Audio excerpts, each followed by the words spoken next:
Hi, everybody. Welcome to this week's Star Report. This is Jason, and it is August the 14th, and this is the report for August the 14th through August the 20th. And we begin, as always, with the sun. The sun remains active. We had three solar flares in the last day. Two of them were M class, which is the little smaller ones. X class is when they get bigger or when people start to worry, but it wasn't that big of an X class. And so there was a minor CME released from the X class solar flare. And so that should be Earth directed, but should be minor in its affect or effect. Pick an affect or effect that you like or that fits. I am not going to get out the thesaurus and figure it out. There is a large coronal hole that is Earth facing on the north side of the sun. And so that brings us with earthquake watches. So just sort of what we should be feeling or what you might be experiencing with solar flares like that is usually the triggering of spectrum disorders and or chronic illnesses, right? You might have flare-ups of those kinds of things, heart palpitations, a little bit of what might feel like anxiety, but it's really just energy flowing through. And then the coronal hole is really sort of a compression thing, which is why it causes an earthquake watch, because it sort of squeezes the earth and causes the tectonic plates to sort of move. And if they are ready for earthquake, then it sort of enables that to be a little bit different. And so um, just a side note that I was thinking before we started the broadcast was that the nature of the sun seems to be repetitive in this intensity, and the shift seems to be going on socially and humanly and all that fun stuff. It really is the sun you want to sort of think of as it's expanding your ability to deal with this, right? So it's really a training process that the more this comes through, the more things shift. And so just sort of think of the sun waves as cleansing, and that what it's trying to do is really make a new earth, right? And so these layers that it starts to scrape off might feel like an assault or might feel like something that we should try to survive and outlast. But what we really are should be sort of gaining from it is this is really our time to thrive. And the sun and the solar energy is really helping us to release things that we don't need to carry with us into this newness, right? And so that newness, even though brought to the light by the sun, might feel like everything's collapsing. But it's because things are being made new, right? If you're going to remodel a house, sometimes you're going to tear down some walls. So if you're going to remodel the way humanity works, then you might have to tear down some structures. Yeah, just a little preaching there. Enjoy that. We are currently in a 5 retrogrades, I believe it is. That was a really high voice, Jason. We're currently in 5 retrogrades: Pluto, Saturn, Neptune, Chiron, and Mercury. You can check the former reports for all that means, but basically, we're restructuring society into a more spiritual manner. And while we're doing that, we're releasing old hurts and wounds, and we're finding better ways to communicate with each other. It's like it matches up. Also, we are nearing the end of Leo season, which um, Leo season is over on the 22nd. So just after their sport, I could probably talk about it next week. But we're bringing that up because usually the shift, when we're sort of paying attention, you can start to feel the movement from the alchemical physical location of where these energies are. And you can start to feel that the next one coming. So that next one is going to be Virgo. And Virgo really moves us into the solar plexus or the womb, and also the bowels, right? So letting shit go and creating something new. And then so solar plexus, and for those of you who don't know, if you have like the sternum here where the bone is, right when it starts to go flesh and not bone, is really where you can sort of find that nerve cluster, which is the solar plexus. So you might start to feel the tension, the movement of the energy in that section. And then you might shift habits according to your bowel schedule. Fun times. Lovely talk on a Wednesday morning. Anywho, moving into this day, Wednesday the August the 14th, 8:14. We are still in the energy of Lionsgate. Right, Lionsgate is really associated with the star Sirius, the dog star, and so that time where it begins to appear over perihelion. the horizon thingy that we can start to see it, is usually a window, and they call that Lion's Gate. It mostly functions around 8-8. The 8-8 number has really good stuff, but so it's a window of time where that starts to happen. And so they usually have this Lion's Gate portal, or how long it stays open is sort of the ending of that. And so we should be in that until Leo leaves on the 22nd. And the idea is really just sort of allow that energy to shift, right? And so rather than resisting or trying to hunker down, like this change in this energies are a hurricane and we need to stand strong in it, it really is sort of allow those sort of changes to shift. This would be going with the flow and allowing creation to sort of move with you rather than resist it. It'll go faster if we can let go of the stuff that's not serving us anymore, and B, if we can trust and believe that the energy is actually moving us into a direction which is bigger, more closer to oneness that we're all searching for. And then a little bit of the energy that's sort of hinting at today is what's coming up at the end of the week. So you can sort of feel the moon, right? So the moon really, with that divine feminine energy, is creating a space for this to occur, right? So you're being expanded, right? You want to think about this as lung capacity, muscle endurance kind of stuff that's sort of happening in the energy the moon helps that.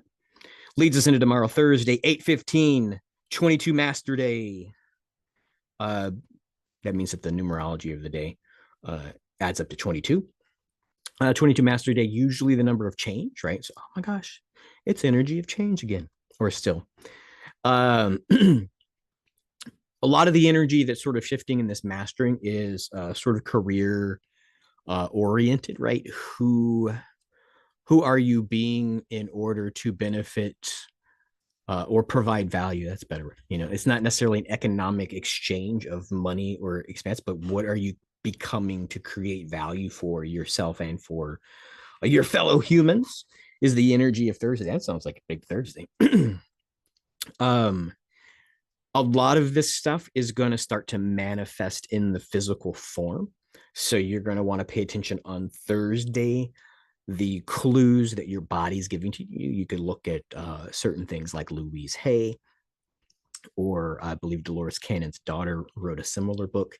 These similar things where energy in the body can be deciphered or at least inferred some spiritual meaning.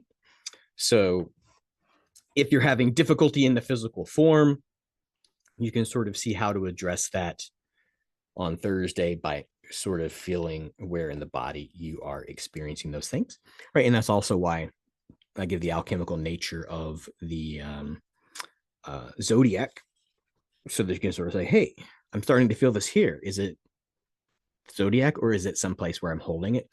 Or if it becomes a conflict or a pain, am I holding something that needs to be released in that place, and the zodiac is helping me? Leads us into Friday, the 16th of August. Okay. I was like, that sounds like a barbecue reference. Source, not sauce. Really the source energy, right? So from which all things are animated from, is highlighting that not only is this energy moving through your physical form, but that it is moving through your physical form because source chooses to act in this realm through you in your physical form, right? So Friday, you can sort of really feel that you're being, sometimes this feels like guidance, sometimes this feels like support, but really this is at a deeper sense, you're being directed by, right? So that higher self, soul, and source energy is really sort of working to pull away things that aren't serving you and falsities that aren't really there, and moving you into things that are of source, and accomplishing what source wants, not necessarily what groups of us in the spiritual world think is the next step, but sort of, if there is this idea that source makes all things new, then deciding at a smaller non-source level what that new is supposed to look like is kind of a fool's errand. And so that energy of Friday is really sort of like, I don't know what this is turning into, but I can feel the source energy moving through me. Therefore, I'm going to trust that it is creating something that is for me, because if it's working through me, it is not working for my destruction. Or you can be, totally in fear. That's totally fine. It's hard to do, easy to say. That's why I write it down and say it. Saturday, the 17th of August, will be halfway through Mercury retrograde. And you should really on that halfway through Mercury retrograde, you should start to have this clarity about direction and how to act, and you should really begin to act so that that direction can become more clear. Speaking to myself on that one. Yeah, so Saturday should be an interesting energy, right? And this could be all the things that happened in the last couple weeks, or even in the pre-shadow, right? So if old things or old people or old relationships or old problems at work, just think of everything old that sort of resurfaced and was up for addressing in a more direct pattern, right? You should have some clarity, like, did you want that? Was that something you really missed? Did you miss it because of certainty, or did you miss it because it was expansive, right? All the fun stuff. Sounds like a good Friday Saturday energy to sort of be baking it, like, what am I going to do with my life? This weekend is long. Moves you into Sunday, the 18th of August. The energy of Sunday is really going to be um perhaps the the change that you're going through is going to be echoed into the way the world is shaped, right? And so it could be one of two things. The world could actually become different, like, oh my gosh, I see God moving in the horseshit, which is, you know, public society, or your perspective on God's ability to work through the horseshit is creating something new, right? So you might have this different perspective that as you change, so the world changes, and that as it looks like it's collapsing, it's because uh, it has strong foundations and something new needs to be built on top of it. Fun times. Leads us to Monday, August the 19th, super full moon, right? Everything's super these days. Everything's big. Everything's intense, right? Which, if we are the conduit of the source energy into this physical realm, why wouldn't all things be super, right? Because source is super and all powerful and all that fun stuff. So August the 19th, moon is full for 36 hours. Get your crystals in the full moonlight, cleanse them, right? And this is more like changing your air filter in the AC. This is not that they've got the devil on them.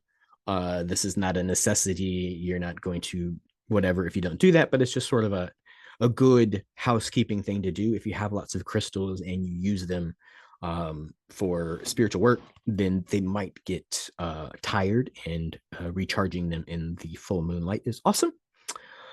And then, same thing, right? Moon with this clearing. Sort of imagine the path forward that you're discerning or deciphering or fighting for early in the week. Imagine that, if you're in a super pessimistic point of view way, looking at everything as darkness, that this moon, the super full moon, is going to have a silver path, a moonlit path through the darkness into this newness that is promised. And of course, Tuesday, 8:20, super full moon continues, clears the way for change. And then on Tuesday, we'll be just about 2 weeks away from eclipse season, right? Which eclipses are also these demarcation points of let a lot more shit go, expand a lot more, using the interaction of our two closest luminaries, the moon and the sun.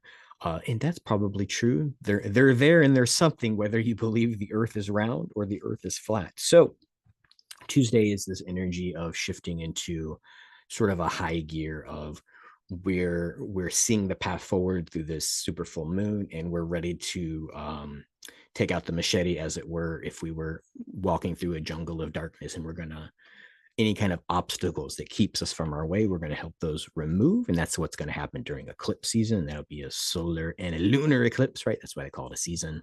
You have the sun, then you have the moon eclipsing themselves. And then that ends the week.